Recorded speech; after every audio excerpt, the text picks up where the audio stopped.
Indeed we have, fair sister. Oh, Corin, Corin, how could you?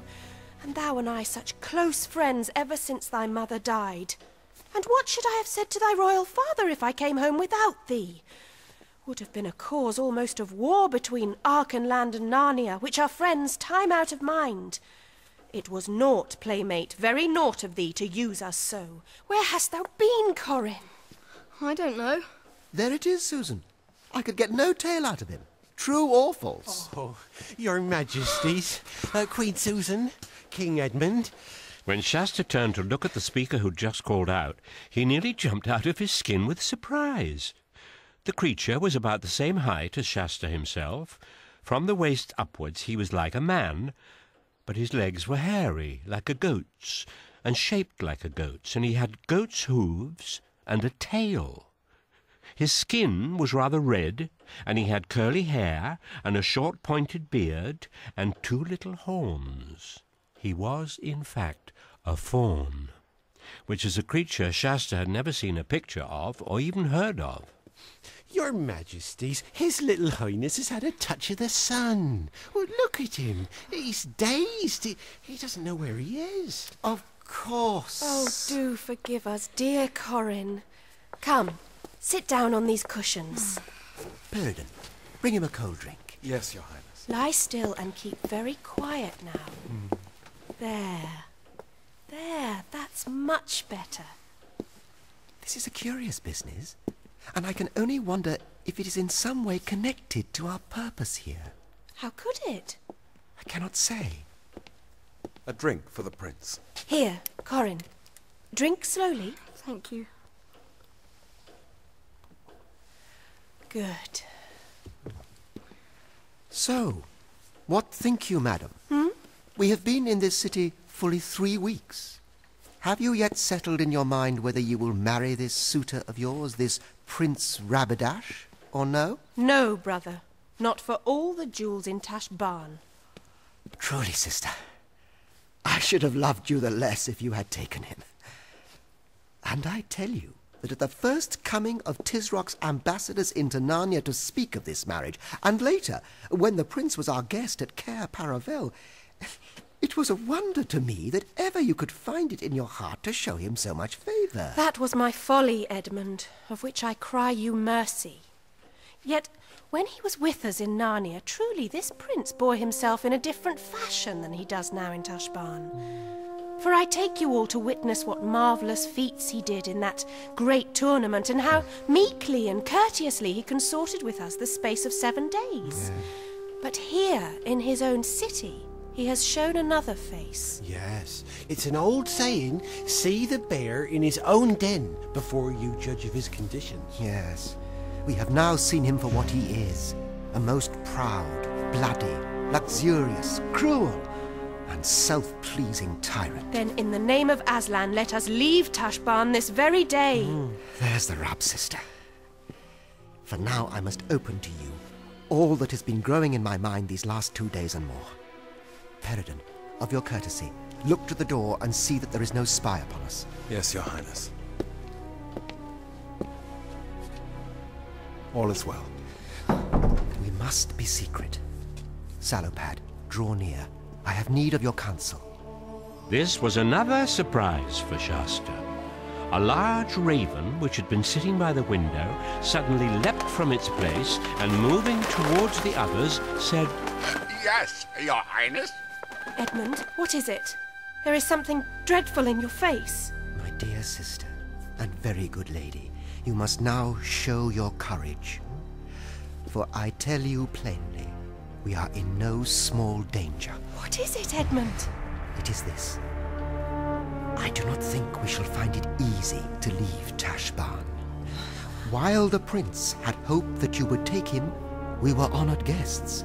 But, by the lion's mane, I think that as soon as he has your flat denial, we shall be no better than prisoners. I warned your majesties. I warned you. Easily in, but not easily out, as the lobster said in the lobster pot. I have been with the prince this morning.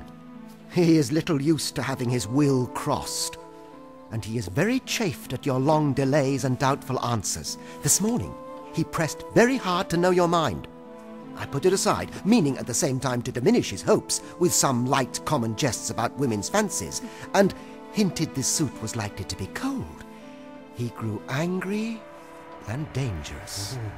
There was a sort of threatening, though still veiled under a show of courtesy, in every word he spoke. Yes, and when I supped with the Grand Vizier last night, it was the same. He asked me how I liked Tashbaan, and I couldn't tell him I hated every stone of it, and wouldn't lie. I told him that now, when high summer was coming on, my heart turned to the cool woods and dewy slopes of Narnia. He gave a smile that meant no good, and he said, "There's nothing to hinder you from dancing there again, little Goatfoot, always provided you leave us in exchange a bride for our prince." Do you mean he would make me his wife by force? That's my fear, Susan. Wife or slave, which is worse. But how can he? Does the Tisroc think our brother, the High King, would suffer such an outrage? Sire, they would not be so mad. Do they think there are no swords and spears in Narnia? Alas, my guess is that the Tisroc has very small fear of Narnia. We are a little land. He longs to blot us out, gobble us up. When first he suffered the prince to come to Cair Paravel as your suitor, sister, it may be that he was only seeking an occasion against us. Most likely, he hopes to make one mouthful of Narnia and Archenland both. Let him try. See, we are as big as he is. And if he assaults us by land, he has the desert to cross. True, friend. But is the desert a sure defense?